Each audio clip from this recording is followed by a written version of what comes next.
Isang maganda at mapagpalang gabi sa inyo pong lahat. Welcome sa atin pong online midweek service dito pa rin po sa Hope Center Church.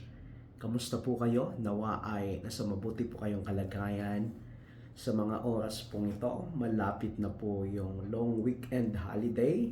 Alam ko na yung karamihan po sa inyo ay excited para po dito, no? At of course, malapit na rin po yung tinatawag po nating undas, no? Kaya sa gabi pong ito, atin pong pag-uusapan yung patungkol po sa buhay pagkatapos po ng kamatayan. Alam niyo po, ang physical na kamatayan ay maaaring mangyari, no? Kahit saan. Kahit anong oras o sa kahit kanino man.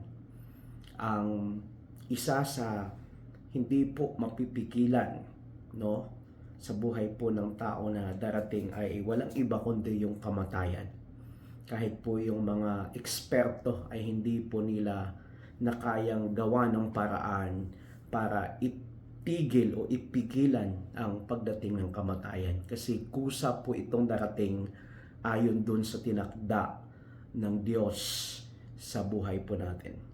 Maaaring mangyari sa umaga, sa tanghali, sa hapon, o sa gabi o sa madaling araw. Bata man o matanda, lalaki, babae, mayaman, mahirap ay mamamatay. Yun ang katotohanan. Ang buhay ay maaaring matapos sa isang bayolente, biglaan, at hindi nating inaasahan minsan ng mga aksidente. Minsan sa kalamidad, patayan, o di kaya ng murder. Ang ibang kamatayan ay minsan resulta po ng karamdaman o katandaan. Ang nakatakdang panahon ay maaaring naantala sa pamamagitan ng gamot, physical fitness o mga healthy diet, pero hindi pa rin natin mapipigilan po ang kamatayan. Lahat ay mamamatay malibang maranasan po natin ang aktwal na muling pagdating ng atin pong Panginoong Hesukristo. So, pag-uusapan natin yung mga katotohanan pong ito. Una, ano ang naghihintay sa kamatayan? Sabi po sa Hebrews chapter 9 verse 27, itinakda sa mga tao na sila'y minsang mamatay at pagkatapos ay ang paghuhukom. So, yun yung maliwanag na sinasabi po ng Biblia, ang tao ay minsan lang mamatay at pagkatapos ay paghuhukom na kaagad. Maliwanag po yun. Pagkatapos po ng kamatayan ay may paghuhukom. Bawat kaluluwa ay kailangang tumayo, no, sa harapan ng Diyos at magbibigay sulit sa kanya pong naging buhay po sa lupa. Bawat isa po sa atin, haharap tayo sa Panginoon at magbibigay tayo sulit sa mga buhay na ginawa po natin sa mundo pong ito. So lahat ay haharap, huhukman, no, ng Panginoon. Ano ang paghuhukom? Yung pangalawang tanong natin, ano ba ang paghuhukom? Tingnan natin ngayon ang Pahayag chapter 20 verses 12 and 15. Nakita kong nakatayo sa harap ng trono ang mga namatay, maging dakila at hamak, at binuksan ang mga aklat. Binuksan ang isa pang aklat, ang aklat ng buhay, hinatulan ang mga patay ayon sa kanilang ginawa, batay sa mga nakasulat sa mga aklat. Tinapon sa lawa ng apoy ang sinumang hindi nakasulat ang pangalan sa aklat po ng buhay. So ang paghuhukom ay ang sandaling pagdidesisyon ng Diyos na makapangyarihan kung tatanggapin niya ba tayo o hindi sa kanya pong kaharian. Kung tatanggapin niya ba yung isang tao na namatay sa kanyang kaharian o hindi. Ang kamatayan, ang pintuan po sa buhay na walang hanggan. Dalawang lugar lang po ang pupuntahan ng kaluluwa pagkatapos po ng pisikal na kamatayan. Langit o impyerno. Yun po yung sinasabi sa Lucas chapter 16 verses 19 to 23. No? Dalawa lang, wala pong hindi po tatlo ha. Wala pong purgatorio na tinatawag. Pag namatay po yung tao, either siya po ay mapupunta ng langit o mapupunta ng impyerno. Sino yung mapupunta ng langit? Yung mga taong tumanggap, nanampalataya sa Panginoong Hesus bilang Panginoon at tagapagligtas ng kanila pong buhay. Yung mga mapupunta ng impyerno, yun po yung hindi tumanggap, hindi nanampalataya sa Panginoong Hesus bilang Panginoon at tagapagligtas ng kanila pong buhay. Kung ipinasya ng Diyos na mapunta ka sa impyerno, para doon ka. Kasi hindi ka nga tumanggap. Kung tinanggap ka niya sa kanyang kaharian, langit ang huli mong destinasyon. Walang lugar na neutral sa pamamagitan po o na namamagitan po sa langit at impyerno. Yun yung sinabi ko kaninang purgatorio. Wala pong purgatorio. Ano po ba ang inilarawan ng Biblia patungkol po sa impyerno? Paano po inilalarawan nito ng Biblia ang patungkol po sa impyerno na tinatawag? Ito ang lugar kung saan si Satanas at ang kanyang mga demonyo at lahat ng mga kamakasalanan ay hahatulan. No? Ito po yung pupuntahan ng lahat po ng mga hindi po naman ng palataya, si Satanas at yung kanyang po mga kampon. Ito po ang kanilang final destination. Ang sabi po sa Matthew chapter 25, verse 41, sasabihin naman niya sa mga kaliwa, lumayo kayo sa harapan ko, isinumpa kayo sa apoy na di mamamatay, na inihanda para sa dyablo at sa kanyang mga kampon. So originally talaga ang impyerno ay para po talaga kay Satanas, sa mga dyablo at kanyang mga kampon. Hindi po ito para sa tao dapat. Ang problema, ang mga tao ay ayaw maniwala sa Diyos. Maraming mga tao ang hindi nananampalataya sa Diyos, kaya isinama po sila doon, no? At ito po ang katotohanan. Lahat po ng mga duwag, mandaraya, mamamatay tao, mga mapakiapid, mangkukulam, mga sumasamba sa Diyos-Diyusan at mga sinungaling ay may lugar sa dagat-dagatang apoy. Sabi po sa Pahayag chapter 21 verse 8. So ang impyerno po dito ay dinescribe din po sa Pahayag chapter 21 verse 8 na dagat-dagatang apoy. So yung lahat daw mga duwag, bandaraya, mamamatay tao, mga makikiapid, mangkukulam, sumasamba sa Diyos-Diyusan at mga sinungaling, no, ay may lugar sa dagat-dagatang apoy. So, nai-imagine nyo na ba ang inyo pong mga sarili kung saan kayo pupunta, kung dito ba sa impyerno, no? At makasama po ninyo ang demonyo, masasamang tao, no, sa lugar na kung saan ay ito po ang final destination ng hindi po mananampalataya, no? Ito ang mangyayari po sa lahat ng mga sumusuway sa Diyos. Pangalawa, ano bang impyerno o paano i-describe ng Bible ng impyerno? Ito ang lugar daw po ng paghihirap at pagdurusa. May mga uod na hindi mamamatay at apoy na hindi mapigilan. Sabi po sa Marcos chapter 47 to 48 yan. Pangalawa, may sobrang paghihirap at mangangalit ang mga ngipin, no? So gnashing of teeth sa English yung description po nito, no? Sobrang paghihirap. Kung naghihirap ka dito sa lupa, mas matindi po yung hirap po pagdating doon, no? Sabi po yan sa Matthew chapter 25 verse 30. Pangatlo, may makakaalala ng buhay niya habang siya ay nasa lupa, no? Sabi po sa Lucas chapter 16 verse 25, may anak, alalahanin mong nagpapasasa ka sa buhay nung ikaw ay nasa lupa, at si Lazaro naman ay nagtiis ng kahirapan. Subalit ngayon ay maligaya siya rito samantalang ikaw na may nagdurusa riyan. So ito po ang kwento ng parabula na kwento po ng Panginoong Hesus patungkol po sa dalawang klaseng tao. Yung mayaman at yung mahirap, no? Yung mayaman na walang pagkakilala sa Diyos at yung mahirap na mayroon pong personal na relasyon po sa Diyos. Dinescribe po dito yung kaharian ng Diyos, yung kanilang pupuntahan at yung impyerno po, ano? So maliwanag po, naaalala po ng tao yung kanya pong buhay. Sana hindi ko ginawa to, sana naniwala ako sa Diyos. So, hihintayin mo pa ba yung mamatay ka bago mangyari yan? Alam mo, sa impyerno po, makakaramdam ng pagsisisi ang mga makasalanan, pero hindi na sila makapagsisisi. Yun yung sinasabi po na laging nasa huli ang pagsisisi. No, totoo naman. Lagi pong nasa huli ang pagsisisi. Maalala na lang nila na may pagdalamhati ang mga panahon na sinayang nila ang kanilang buhay sa isang buhay na makasalanan. Iiyakan na lang nila ang mga naaalala ng mga mahal nila sa buhay na nagpayo sa kanila na maging tama sa Diyos. Pero wala nang chance.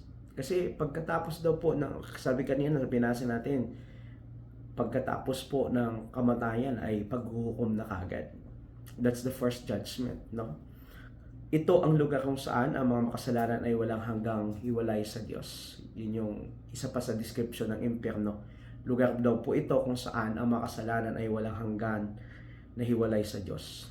Sabi sa 2 Thessalonians chapter 1 verse 9, ang parusa sa kanila ay walang hanggang kapahamakan at mahihiwalay sila sa Panginoon at sa dakila niyang kapangyarihan. So sa katunayan, ang mensahe ng impyerno ay nakakasindak po talaga, nakakatakot. Subalit ito rin ay mensahe po ng pag-ibig. Pag-ibig dahil pinapaalalahanan tayo ng Diyos bagong mahuli ang lahat na may lugar na rin ang tawag ay impyerno. So totoo na may impyerno na kailangan nating makapasok sa pintuan at makalakad sa daan na inilaan po niya sa atin para makarating tayo sa lugar na kung tawagin ay ang langit. So, nakakatakot isipin na mapunta ka ng impyerno, no? Pero ang warning po ng Panginoon ay nagbibigay po ito ng pag-asa sa atin pong lahat na mayroon pa tayong second chance na baguhin ang anuman na hindi po kanais-nais na mangyari sa atin in the future, lalong-lalo na sa buhay na sa kabilang buhay, sa buhay na pagkatapos dito sa buhay natin sa lupa, na mayroon pong totoong impyerno. Pero kaya po nating itama ang lahat ng ito, pigilan ang pagpunta po doon ng mga tao sa pamamagitan ng pagkikinig at pagsunod po sa mensahe ng Panginoon.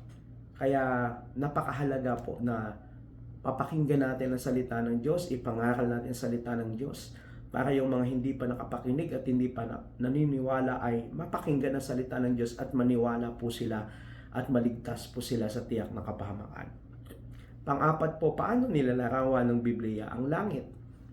So ito ang lugar po kung saan wala ng pagluha, paghihirap, pagluluksa at kamatayan. Sabi po sa Pahayag chapter 21 verse 4, papahiran niya ang bawat luha sa kanyang mga mata.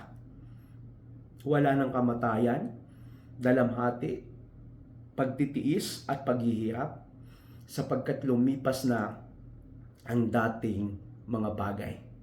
So ganun ang mararanasan ng lahat ng mga taong mapupunta po doon sa langit. Wala na pong pagluha, wala na pong paghirap, no? Wala nang pagluluksa at wala na pong kamatayan.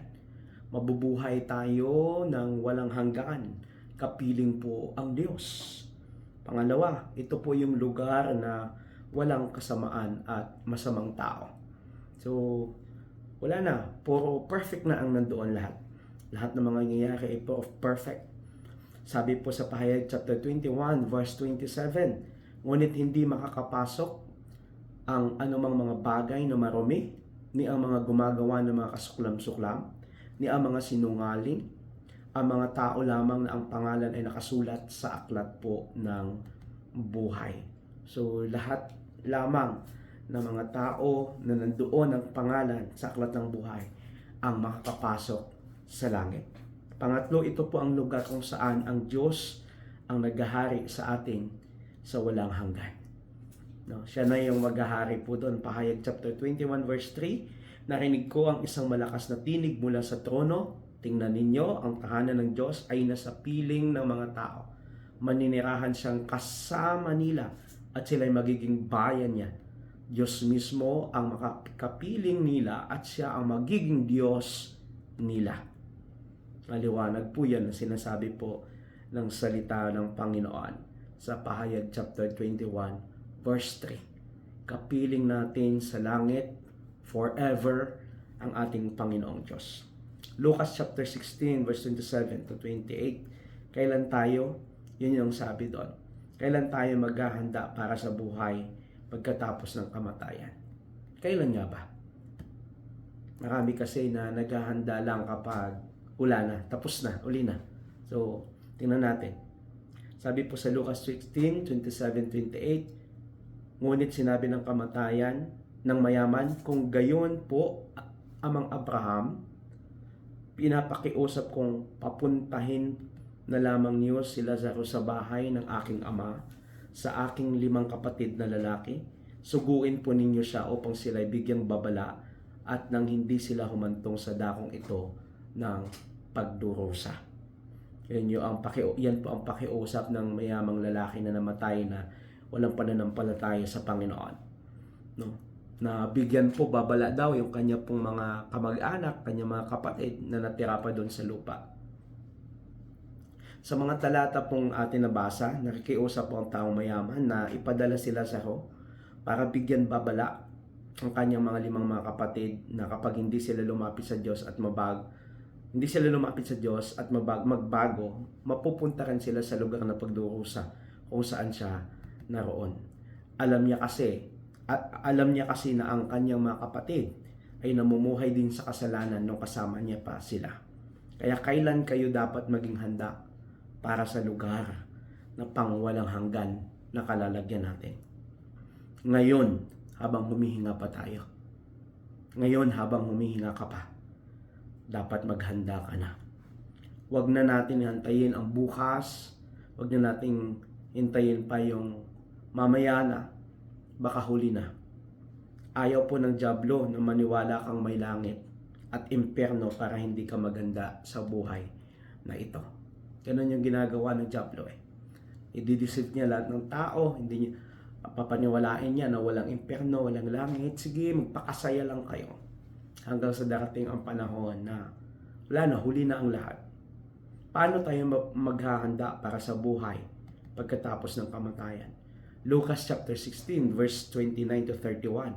Ngunit sinabi sa kanya ni Abraham na sa kabila ang mga kasulatan ni Moises at ang mga propeta. Nasa kanila ang mga kasulatan ni Moises at mga propeta. Iyon ang kanilang pakinggan. Sumagot ang mayaman, hindi po sapat ang mga iyon. Ngunit kung magpapakita sa kanila ang isang patay na muling nabuhay, magsisisi sila at tatalikuran ang kanilang mga kasalanan. Sinabi sa kanya ni Abraham, kung ayaw nilang pakinggan ang mga sinulat ni Moises at ang mga propeta, hindi na rin nila paniniwalaan kahit ang isang patay na muling nabuhay.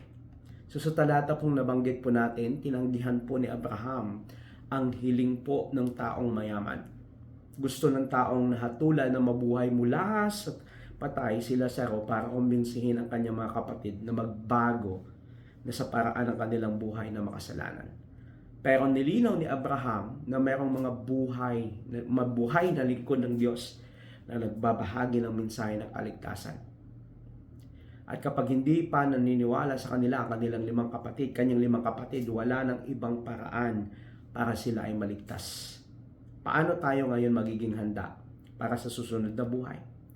Dapat makinig tayo sa ating mga kaibigan, makinig tayo sa mga pangangaral ng salita ng Panginoon at sa iba pang mga tao na nagdadala sa atin ng katotohanan ng langit at impyerno ayon sa sinasabi ng Biblia.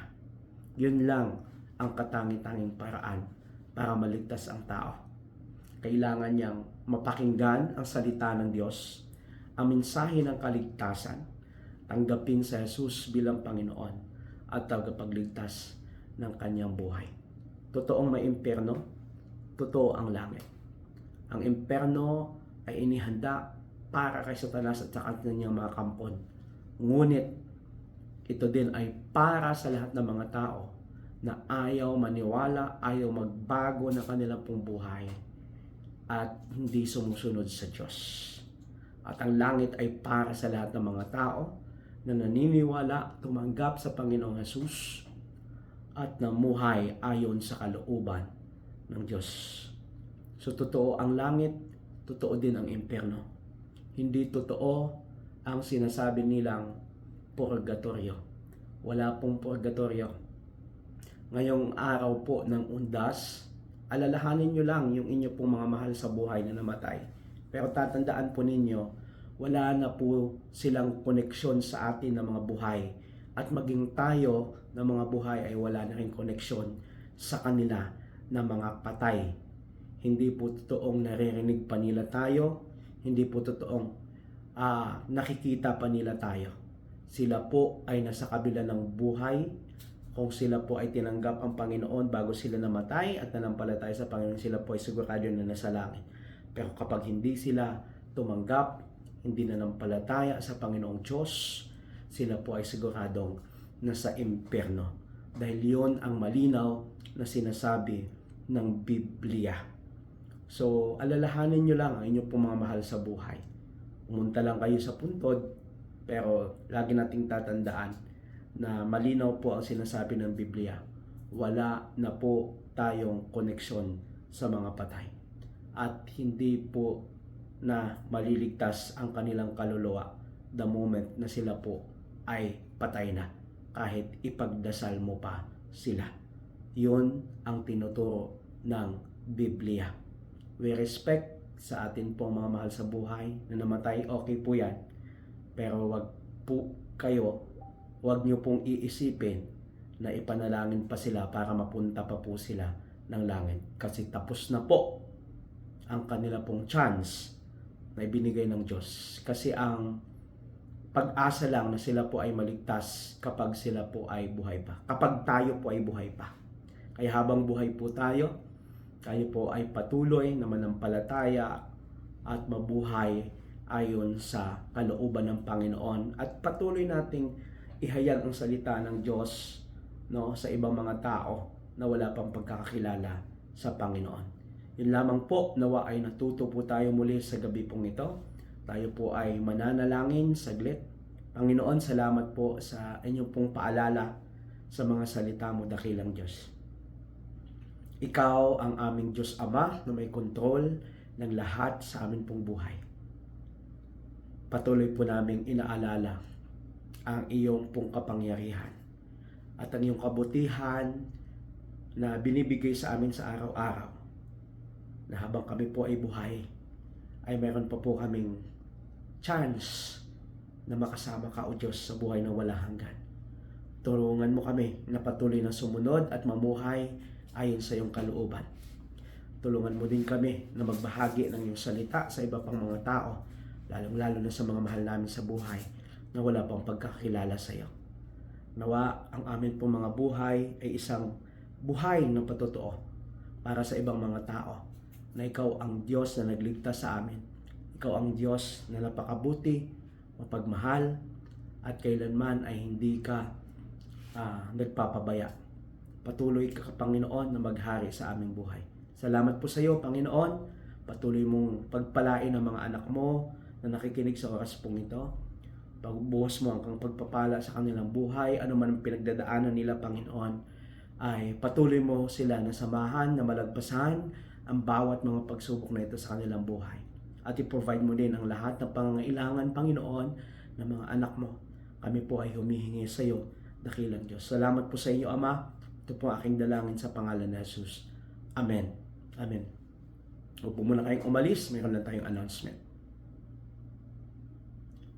Tayo po ay manalangin na sa pangwakas sa panalangin. Panginoon, salamat po sa iyo. Napakinggan mo kami. At salamat sa salita mo na patuloy, O Diyos, na nagre-remind at nag-i-encourage sa amin. Sa inyo po namin pinagkakatiwala ang lahat na mangyayari sa amin pong mga buhay. Maging sa gabing ito, bigyan mo kami ng magandang kapahingahan, Panginoon. Kapatid, patuloy mong taglayin ang pagpapala ng Diyos Ama, ang pagliligtas ng Diyos Anak, at ang patuloy na pag-aaliw ng banal na Espiritu, ngayon at magpakailanman. Ito po ang aking dalangin sa pangalan ni Jesus. Amen. Amen. Muli po, isang maganda at mapagpalang gabi sa inyo pong lahat. Mabuhay po kayo.